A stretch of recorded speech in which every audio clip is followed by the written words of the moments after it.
ಎಲ್ಲರಿಗೂ ನನ್ನ ನಮಸ್ಕಾರ. ಇವತ್ತು ನಾವು ಸುದ್ದಿಗೋಷ್ಠಿಯಲ್ಲಿ ಒಂದು ಫಸ್ಟ್ ಟೈಮ್ ಮೈಸೂರಲ್ಲಿ ಒಂದು ಟ್ರೀಟ್ಮೆಂಟ್ ಬಗ್ಗೆ ನಾವು ವಿಚಾರ ತಿಳಿಸಿದ್ದೀವಿ.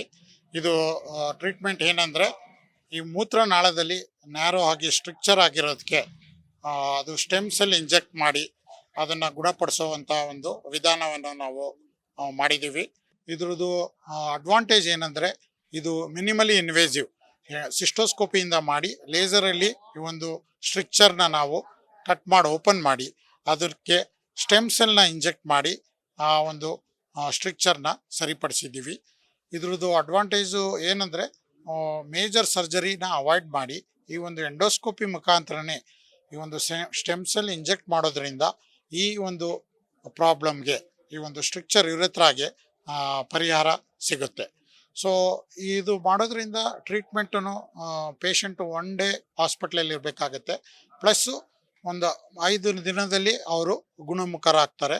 ಸೊ ಅದರಿಂದ ಓಪನ್ ಸರ್ಜರಿ ಮಾಡಿದಾಗ ಆಲ್ಮೋಸ್ಟ್ 1 ತಿಂಗಳು ಪೈಪ್ ಹಾಕ್ಕೊಂಡು ಇರಬೇಕಾಗತ್ತೆ, ಹಾಸ್ಪಿಟ್ಲಲ್ಲಿ 4 ರಿಂದ 5 ದಿನ ಇರಬೇಕಾಗತ್ತೆ. ಆದರೆ ಈ ಒಂದು ಸ್ಟೆಮ್ ಸೆಲ್ ಇಂಜೆಕ್ಟ್ ಮಾಡೋದ್ರಿಂದ ಬೇಗನೆ ರಿಕವರ್ ಆಗುತ್ತೆ ಪೇಷಂಟ್ಗೆ, ಮತ್ತು ರಿಕರೆನ್ಸ್ ರೇಟು ಮತ್ತೆ ಈ ಒಂದು ಪ್ರಾಬ್ಲಮ್ ಹೊರಗೆ ಕಳಿಸೋದು ಭಾಳನೇ ಕಡಿಮೆ ಆಗುತ್ತೆ.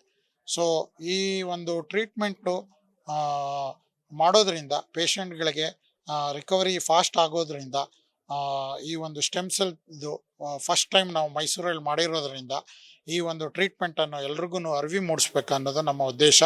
ಅದನ್ನು ಇದು ಒಂದು ತೊಂದರೆ ಇದ್ದಾಗ ಅದನ್ನು ಬಂದು ಈ ಒಂದು ಟ್ರೀಟ್ಮೆಂಟ್ ಮಾಡ್ಕೊಳ್ಳೋದ್ರಿಂದ ಸಕ್ಸಸ್ಫುಲ್ಲಾಗಿ ಅವ್ರಿಗೇನು ಒಂದು ತೊಂದರೆ ಇರುತ್ತೆ ಸ್ಟ್ರಕ್ಚರ್ ಇರೋ ಈ ಒಂದು ಸ್ಟೆಮ್ ಸೆಲ್ ಥೆರಪಿ ಮಾಡಿದಾಗ ಅವ್ರಿಗೆ ಚೆನ್ನಾಗಾಗತ್ತೆ, ಕ್ಯೂರ್ ಆಗುತ್ತೆ, ಮತ್ತೆ ಮರುಕಳಿಸ್ದಂಗೆ ಅದು ಚಾನ್ಸಸ್ ಕಡಿಮೆ ಆಗುತ್ತೆ.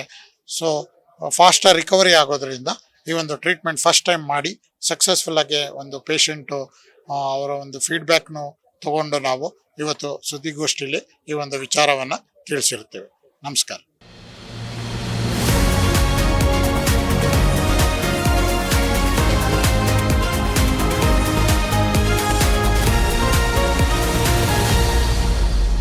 ಫಸ್ಟ್ ವೇವ್ ನ್ಯೂಸ್, ನಿಮ್ಮ ದಾರಿ ನಮ್ಮ ಜವಾಬ್ದಾರಿ.